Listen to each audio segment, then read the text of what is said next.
salam kemenangan. Nah, amin. Kenapa kita percaya bahwa Bapak Ibu Saudara adalah orang-orang yang lebih daripada pemenang? Bukan karena kekuatan kita, karena kita adalah orang-orang yang sudah ditebus oleh Kristus. Dan itu Bapak Ibu Saudara, ya, yang perlu kita perlihatkan kepada dunia bahwa Kristus tinggal di dalam kehidupan kita. Amin. Nah, Bapak Ibu Saudara, buat pagi hari ini, Bapak Ibu Saudara masih ingat nggak tema sepanjang tahun 2023 ini di MCC? Mission in Action. Let's do it. Nah, karena itu Bapak Ibu Saudara, kalau Mission in Action ini tidak hanya sekedar slogan atau kata-kata yang dimunculkan buat MCC supaya keren, enggak. Tetapi ini menjadi satu kerinduan kita bersama bahwa yang namanya misi itu harus kita jalankan. Kenapa Bapak Ibu Saudara? Karena ketika Bapak Ibu Saudara ada di dalam dunia ini, enggak secara kebetulan. Tapi engkau lahir bersama dengan misinya Tuhan. Amin. Karena Tuhan mempercayakan kita untuk kita bekerja sama dengan Dia untuk kita bisa merangkul dunia. Dengan dua tangan yang kecil ini Bapak Ibu Saudara, tapi kita bisa merangkul dunia. Melalui apa? Melalui kolaborasi orang-orang percaya yang di luar sana. Bersama dengan jemaat MCC kita bisa memenangkan dunia. Nah, karena itu Bapak Ibu Saudara, pagi hari ini kita sama-sama belajar mengenai yang namanya sebuah anugerah. Katakan anugerah. Anugerah Bapak Ibu Saudara. Saya tidak bisa memberikan orang anugerah. Saya tidak bisa memberikan kasih karunia buat orang. Anugerah kasih karunia hanya bisa diberikan oleh Tuhan kepada manusia. Tidak manusia kepada manusia, tapi Tuhan kepada manusia. Nah, karena itu Bapak Ibu Saudara, kalau kita bicara anugerah, kalau kita bicara kasih karunia, ya, ini merupakan anugerah itu adalah kasih dan kemurahan hati Allah dalam Yesus Kristus yang tidak layak bagi kita, saudaraku.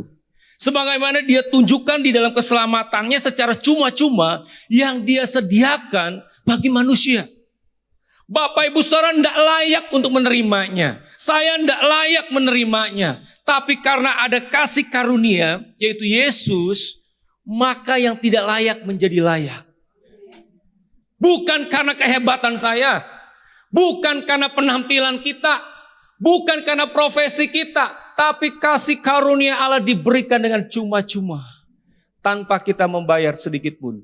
Sekalipun kita membayar, kita tidak bisa. Maka dari itu Efesus 2 ayat 8 bilang begini. Sebab karena kasih karunia apa? Kamu diselamatkan oleh iman. Itu bukan hasil usahamu, tetapi pemberian Allah. Kalau kita sadar, kalau kita bicara keselamatan, itu bukan karena hasil usaha manusia. Sebaik-baiknya Bapak Ibu Saudara, sejujur-jujurnya Bapak Ibu Saudara, seintegritasnya Bapak Ibu Saudara, tidak bisa kita membangun atau membeli keselamatan itu dengan tindakan kita. Tidak ada yang bisa. Hanya kasih karunia. Dan kasih karunia itu cuma-cuma, tidak kita bayar sedikit pun. Dan kasih karunia itu di mana adanya? Ada di dalam hidup kita semuanya. Kalau hari ini saudara bisa bergerak, bisa tidur, bisa berjalan, menjalankan profesi saudara, bisnis saudara, melayani Tuhan, itu ada di dalam kasih karunia Tuhan. Amin. Nah, karena itu Bapak Ibu Saudara, dengan demikian kita menyadari dari Efesus 2 ayat 8, keselamatan bukan berdasarkan kebaikan manusia, tetapi berdasarkan kehendak Allah sendiri. Inisiatif Allah sendiri. Nah, Bapak Ibu Saudara, kalau kita bicara mengenai anugerah, kalau kita bisa berbicara mengenai kasih karunia Allah yang sudah dicurahkan di dalam kehidupan manusia melalui Yesus Kristus, lalu apa yang dikerjakan oleh kasih karunia itu? Ya, kita lihat di dalam Efesus Efesus pasal 3 ayat yang ke-6. Nanti Bapak Ibu Saudara bisa secara lengkapnya baca Efesus pasal 3 ayat 1 hingga 13 ya. Tapi saya hanya mau baca ayat 6 untuk mempersingkat waktu Bapak Ibu Saudara. Ya, Efesus pasal 3 ayat 6, demikian firman Tuhan katakan begini. Yaitu bahwa orang-orang bukan Yahudi karena berita Injil turut menjadi apa? ahli waris dan anggota tubuh dan peserta dalam janji yang diberikan. Dari ayat ini kita bisa mengambil satu kebenaran bahwa kasih karunia yang Tuhan berikan itu untuk menyelamatkan dunia, untuk menyelamatkan semua orang. Yang pertama, kasih karunia yang menyelamatkan semua orang. Paulus begitu dengan tegas mengatakan, karena begini Bapak Ibu Saudara, karena bangsa Yahudi itu dalam paradigma, mereka mempunyai paradigma bahwa mereka itu adalah umat pilihan Allah. Ya, paradigma ini membatasi penerimaan terhadap orang-orang non-Yahudi. Ya, jadi orang-orang Yahudi itu begitu eksklusifnya. Ya, dia menganggap bahwa saya ini adalah umat pilihan Allah. Bangsa yang lain itu bukan umat pilihan Allah. Tetapi melalui suratnya Paulus kepada jemaat di Efesus itu membuka mata semua tentang kekeliruan. Bahwa Injil, keselamatan bukan hanya untuk orang Yahudi. Tapi untuk orang-orang yang non-Yahudi, untuk semua orang. Jadi keselamatan itu bukan hanya untuk satu suku. Keselamatan bukan hanya untuk satu bangsa, tapi dengan ayat ini mengatakan bahwa kasih karunia yang Tuhan berikan itu menyelamatkan semua orang, semua bangsa, semua usia, segala jenis kelamin Bapak Ibu Saudara. Laki dan perempuan, usia tua dan muda. Kasih karunia itu diberikan Tuhan kepada semua orang. Dengan hal ini itu paradigma orang Yahudi itu rontok semuanya saudaraku. Gugur semuanya. Dia menganggap bahwa dia adalah umat yang eksklusif. Karena dia pilihan Allah. Ternyata melalui kebenaran ini hendak. Keselamatan bukan untuk hanya orang Yahudi. Tapi untuk semua bangsa-bangsa. Dan keselamatan itu telah kita terima. Karena kasih karunia Tuhan. Amin. Nah karena itu Bapak Ibu Saudara. Ya, Alkitab dengan jelas mengatakan.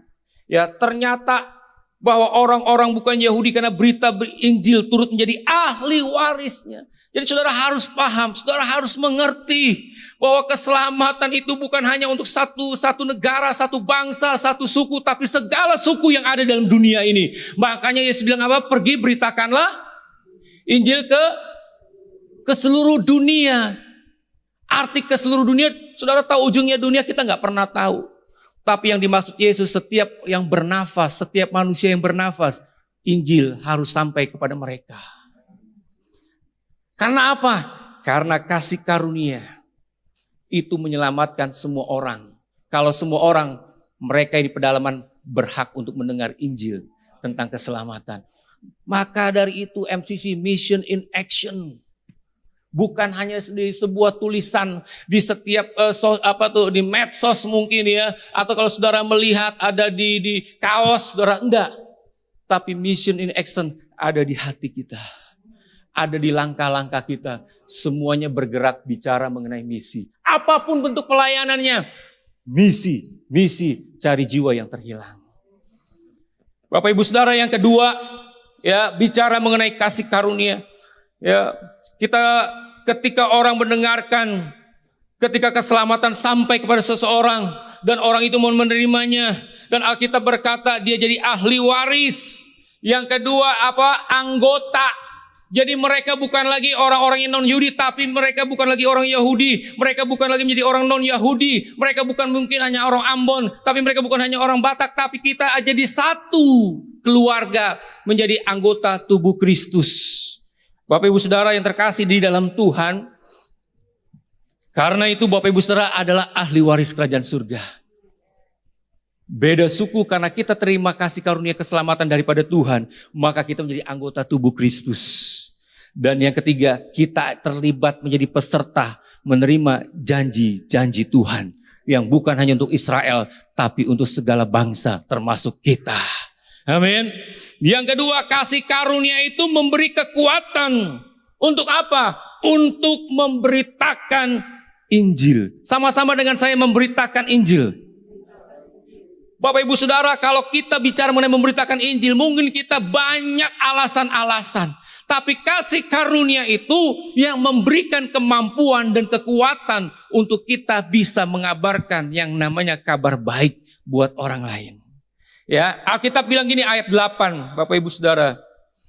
Ayat 8 bilang begini, kepadaku yang paling hina di antara segala orang kudus telah dianugerahkan kasih karunia ini. Untuk apa?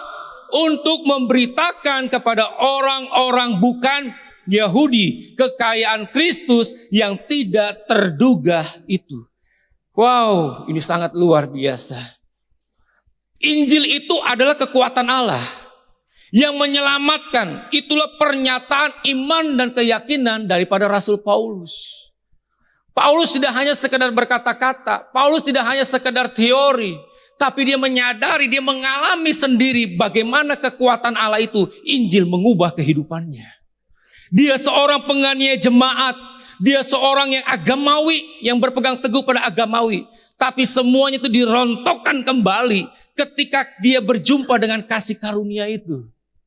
Hidupnya berubah dari penganiaya jemaat, dari perusak gereja, jadi orang-orang yang bisa memberitakan Injil. Kenapa? Bukan karena kekuatan Paulus, tapi karena kasih karunia Tuhan ada di dalam kehidupan Rasul Paulus. Belenggu penjara tidak membuat Paulus itu putus asa. Tetapi semakin dia ada dalam penjara, dia semakin giat untuk memberitakan Injil. Tubuhnya boleh ada dalam penjara, tapi hatinya dia berkobar untuk memberitakan Injil. Kenapa? Karena kasih karunia memberi kekuatan untuk kita berdiam diri. Masih ada banyak orang-orang yang menanti pertolongan kita untuk memberitakan Injil. Bapak Ibu Saudara tahu enggak? Waktu saya berdiri di tempat ini, waktu Bapak Ibu Saudara duduk di rumah maupun dalam ruangan ini sedang beribadah, berapa banyak orang yang sedang menuju kepada kematian?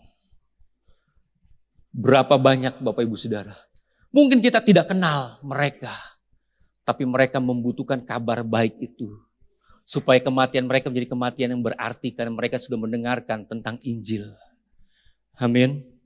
Karena itu Bapak Ibu Saudara, jangan sia-siakan. Kasih karunia yang Tuhan berikan dalam hidup kita, itu mendorong, memotivasi kita untuk kita bisa menyampaikan kembali pada orang lain. Mungkin Bapak Ibu Saudara berkata, saya nggak bisa, ya, saya nggak mampu. Kasih karunia Tuhan yang memberi kekuatan dan kemampuan buat kita. Mungkin saudara seorang pengusaha, ya, mungkin dengan alasan saya tidak punya waktu untuk menyampaikan hal itu. Mungkin saudara sebagai ibu rumah tangga yang tidak punya kemampuan apa-apa.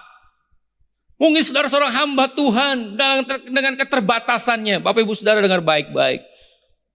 Saudara mungkin seorang pengusaha tidak bisa melakukan apa-apa. Tapi ketika ada dana, mungkin ibu rumah tangga tidak bisa apa-apa, hanya bisa ada doa. Ketika ada doa, dan hamba-hamba Tuhan, ada misionaris yang mau pergi, ketika itu berkolaborasi, dana, doa, dan waktu tenaga untuk pergi, maka tidak ada yang bisa menahan Injil sampai ke ujung dunia. Amin.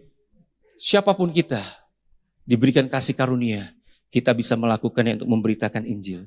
Sebagai kesimpulan, buat renungan pada pagi hari ini Bapak Ibu Saudara, kita harus sadar ketika kita menerima kasih karunia Tuhan, seharusnya apa? Yang pertama, sebagai bentuk respon penerima anugerah Tuhan, maka kita perlu menyampaikan keselamatan yang hanya ada pada Yesus, tidak ada di tempat yang lain. Yang kedua, kita diingatkan bahwa hidup ini adalah sebuah kesempatan untuk memberitakan Injil yang adalah kekuatan Allah yang menyelamatkan. Yang ketiga, kita harus menganggap memberitakan Injil sebagai suatu kasih karunia, bukan suatu beban. Kalau ini kita lihat sebagai kasih karunia, maka nggak ada beban lagi. Tapi kita lakukan karena apa? Karena saya sudah menerima kasih karunia, keselamatan, dan kasih karunia itu memberi kekuatan kepada kita. Mari Bapak Ibu Saudara yang terkasih dalam Tuhan, kita tundukkan kepala di hadapan Tuhan. Mission in action, seharusnya ketika saudara mengenal Tuhan, itu menjadi sebuah misi kehidupan. Apapun bentuk profesi kita, yang namanya misi, kita harus tetap menjalankan. Karena saya percaya ketika kita memberitakan Injil, itu sebuah kehormatan yang Tuhan beri dalam hidup kita. Terima kasih Tuhan Yesus, haleluya, puji nama Tuhan. Bapak Ibu Saudara yang dalam ruangan ini maupun yang ada di rumah-rumah, mari kita angkat hati kita di hadapan Tuhan dan mulai mengatakan, Tuhan ini hati saya, ini hidup saya Tuhan.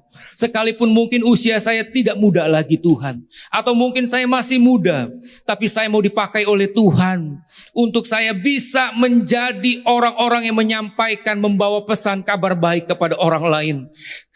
Supaya kami Tuhan menjadi pembawa pesan yang memberikan harapan buat orang lain.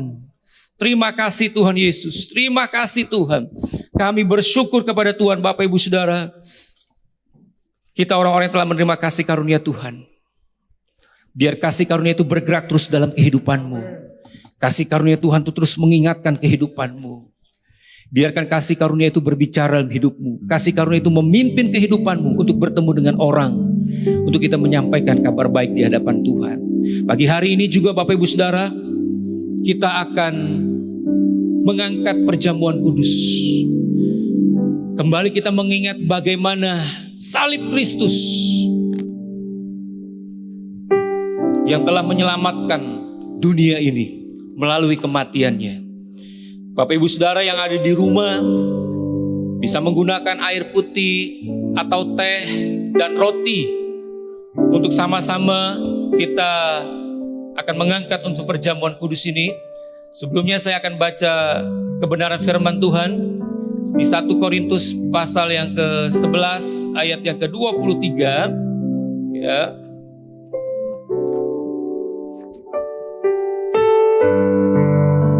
Mari kita bangkit berdiri sama-sama dengan saya. Kita akan nyanyikan satu pujian ini, setelah itu kita akan baca ayat firman Tuhan.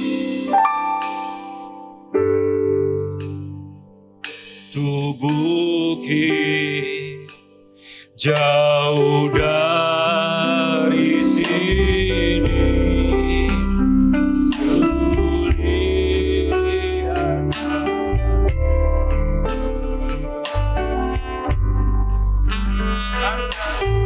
Haleluya.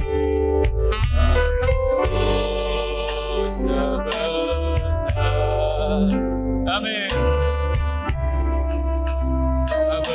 Di sana Tuhanku telah mati. Di sana Tuhanku telah mati.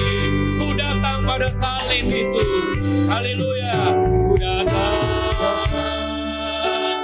pada salib itu. Haleluya. Amin. Ku teringat cinta Tuhanku, ku jatuh pada kakinya, haleluya. Ku jatuh pada kakinya, sana ku dapat ampun dosa, haleluya. Sana ku dapat ampun dosa, haleluya. Ku datang pada salib itu. Pada salib itu, haleluya. Ku teringat cinta Tuhanku, ku jatuh pada kakinya, ya ku jatuh pada kakinya. Ku sana dapat ampun dosa. Sana ku dapat ampun dosa. Bapak Ibu Saudara yang terkasih dalam Tuhan, di salib Kristus mengalirlah kasih karunia yang begitu besar, yang tidak bisa diberikan oleh manusia hanya kepada Dia. Dan kasih karunia itu dibuktikan melalui kematiannya di atas kayu salib, supaya orang yang percaya tidak binasa melainkan peroleh hidup yang kekal. Sebab itu Bapak Ibu Saudara, ketika kita berdiri dengan unsur perjamuan kudus ini, kita sedang diingatkan kembali bahwa kematian Kristus tidak menjadi sia-sia. Tapi Bapak Ibu Saudara menerima penebusan Kristus, dan penebusan itu bisa kita perdengarkan kepada setiap orang yang kita jumpai. Mari kita angkat roti ini Bapak Ibu Saudara. Sebagaimana firman Tuhan katakan, sebab apa yang telah kuteruskan kepadamu telah aku terima dari Tuhan, yaitu bahwa Tuhan Yesus pada malam waktu ia diserahkan mengambil roti, dan sesudah itu ia mengucap syukur atasnya, ia memecah-mecahkannya dan berkata, inilah tubuhku yang diserahkan bagi kamu. Perbuatlah ini menjadi peringatan akan aku. Mari kita makan di dalam nama Tuhan Yesus.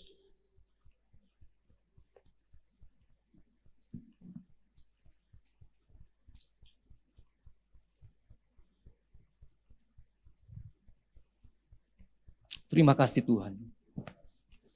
Demikian juga ia mengambil cawan sesudah makan lalu berkata, cawan ini adalah perjanjian baru yang dimeteraikan oleh darahku.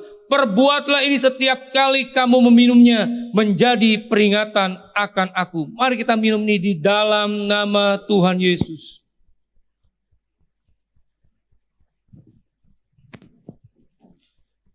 Terima kasih Tuhan. Terima kasih.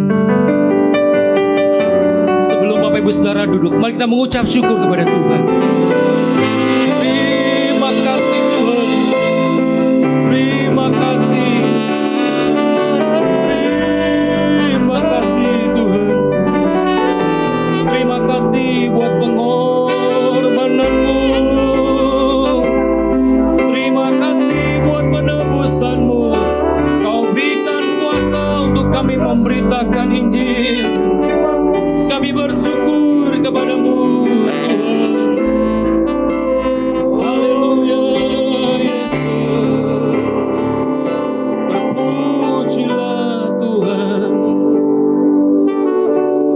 Terima kasih Tuhan. Kami memberkati buat jemaat-Mu dan umat-Mu yang ada dalam ruangan ini maupun yang di rumah-rumah. Kami telah mendeklarasikan iman kami bahwa dalam perjamuan kudus ini ada kuasa Tuhan. Kuasa yang menyembuhkan segala sakit penyakit Tuhan. Kuasa yang menolong dan membantu kami memberikan hikmat dan jalan keluar. Karena itu waktu kami makan dan minum ini Tuhan, kami bersyukur kepada Tuhan. Karena kuasa itu sudah ada dalam kehidupan kami Tuhan. Karena itu kami berdoa di dalam nama Yesus. Kami lepaskan berkat Tuhan atas umat-Mu. Untuk mereka ingat dan sadar identitas mereka umat yang lebih daripada pemenang. Supaya mereka tidak dikalahkan oleh dunia ini. Karena Yesus sudah mengalahkannya. Mari Bapak Ibu Saudara kita berdoa buat bangsa kita Indonesia. Dan kita berdoa buat gereja Tuhan MCC. Bapak kami berdoa memberkati bangsa kami Indonesia, bangsa yang besar. Dan kami percaya bahwa kasih karunia Tuhan ada di negeri kami bangsa Indonesia, yang telah menolong melewati masa-masa sulit.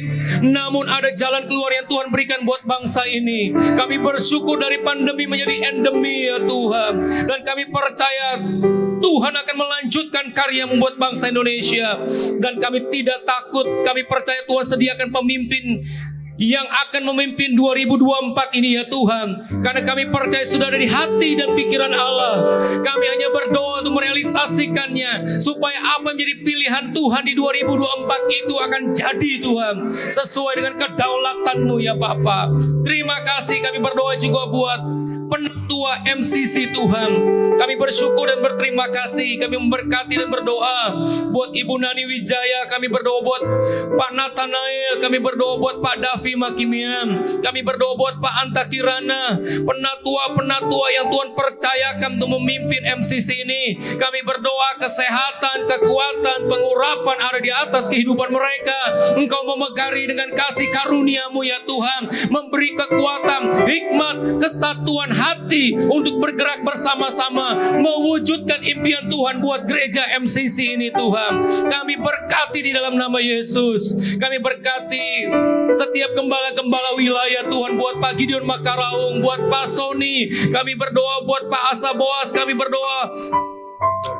berdoa Tuhan buat Pastor Herbert Tuhan. Kami memberkati mereka semuanya Allah. Kami percaya kekuatan hikmat daripada Tuhan ada di atas mereka untuk mengembangkan setiap gereja MCC di 4 wilayah akan bertumbuh. Terobosan-terobosan baru akan terjadi ya Tuhan. Terima kasih Bapa di surga. Terima kasih buat kebaikan Tuhan. Bapak Ibu Saudara yang terkasih di dalam Tuhan, mari kita angkat kedua tangan kita di hadapan Tuhan. Percayalah bahwa Yesus adalah sumber berkat dalam setiap kehidupan kita. Dia menyediakan segala apa yang kau perlukan. Hikmat, kekuatan, sejahtera, kesehatan Dia sediakan buat kita. Biarlah Tuhan memberkati segala aktivitasmu, Tuhan memberkati pekerjaanmu, Tuhan memberkati bisnismu, Tuhan memberkati pelayananmu, Tuhan menyertai segala sesuatu yang ada padamu dan Tuhan akan memperbesarnya. Terima kasih Tuhan. Mari kita angkat dua tangan. Bapak Ibu Saudara yang terkasih dalam Tuhan, pulanglah dengan kecintaan daripada Allah Bapa, kasih dan kemurahan daripada Tuhan Yesus Kristus, persekutuan, keintiman, kekuatan, penghiburan dari Allah Roh Kudus akan tinggal dalam hidupmu mulai pagi ini sampai Maranatha Tuhan Yesus datang kedua kali. Haleluya. Percaya katakan amin. Tuhan berkati Bapak Ibu Saudara. Sukses selalu dalam Tuhan. Amin. Untuk berkat-Mu yang Kau curahkan, untuk anugerah yang melimpah, ku terima dalam hidupku. Sungguh aku percaya akan selalu menuntun langkahku. Terpujilah nama-Mu Yesus, dulu sekarang dan sampai selamanya. Terpujilah nama-Mu Yesus, dulu sekarang dan sampai selamanya.